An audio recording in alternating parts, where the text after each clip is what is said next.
Hello बच्चों, चलिए प्रश्न को देखते हैं। प्रश्न है x और y के लिए हल कीजिए।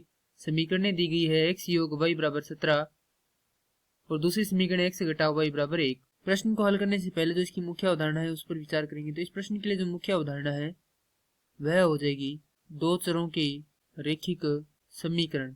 तो वे समीकरण जो ax योग by योग c बराबर 0 के रूप के हों, दो चरों के रेखिक समीकरण कहलाते हैं। समीकरण है x योग y बराबर 17, x घटा y बराबर 1।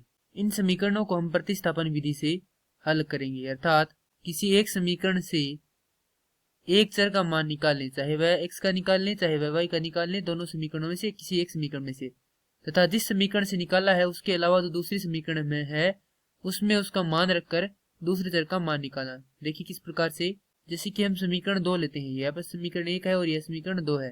तो समीकरण 2 से देखें तो x बराबर क्या होगा, 1 योग y होगा। अब हमारे पास यहाँ से एक चर x का मान आ चुका है, यह क्या करेंगे, समीकरण 1 में रख देंगे। तो समीकरण 1 से 1 योग y बराबर 17, तो यहाँ से हो जाएगा 2y बराबर 16, तो y का मान आ जाएगा यहाँ से 8।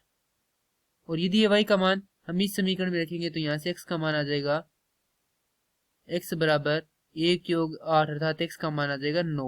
और यही क्या है, इस समीकरण के हल है जो कि प्रश्न में हमें ज्ञात करने थे। x का मान है 8, 9 और y का मान है 8। मैं आशा करता हूँ कि यह प्रश्न आपको समझ में आया होगा। धन्यवाद।